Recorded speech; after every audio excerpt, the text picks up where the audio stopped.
So recently I put out a video talking about how to EQ cymbals and overhead mics, and somebody asked me after seeing that video why I have my overhead mics panned in a little bit instead of all the way left and right. And the reason for that is that when I pan my drum mics, I'm panning them from the drummer's perspective. I'm trying to recreate the most accurate representation of where exactly each element of the kit is around the drummer in the stereo field. So when I'm setting up drum mics, I'm usually setting up the overheads kind of like this. They're not all the way to my left, they're not all the way to my right, they're kind of in a little bit. So is the whole kit. People often hard pan toms too, which I think is ridiculous because other than this floor tom here, nothing is all the way to my side, okay? It's all on a spectrum in front of me. Nobody's coming in here with like a Neil Peart or a Danny Carey kit that's like 360 degrees around them.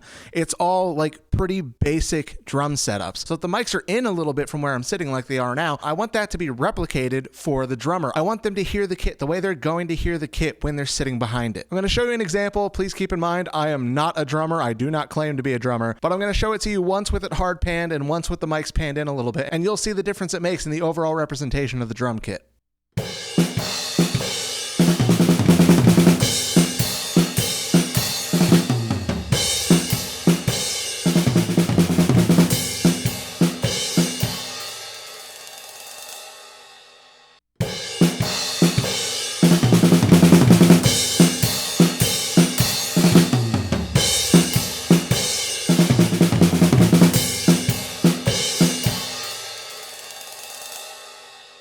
You guys don't even want to know how many tries it took me to get that right. So that's why I pan the overheads in, guys, is because that's where they're set up in relation to the drummer. And if I want the drums to sound the way that the drummer is going to hear them when he's sitting behind the kit, then that's where I need to pan them. If I put them all the way left and all the way right, it just doesn't sound right. At least in most of the genres that I'm working with, because most of the genres that I'm working with have a real drummer in the band. Now, if you were working on a song that didn't have a real drummer, then it doesn't really matter that much. You know, you can pan things wherever. If you want to hard pan stuff, that's totally fine. But for the projects that I'm working on, I want the drummer to hear the drums the way that he's used to hearing the drums. I want the stereo image of the drums to replicate what they're going to hear when they're sitting behind the kit.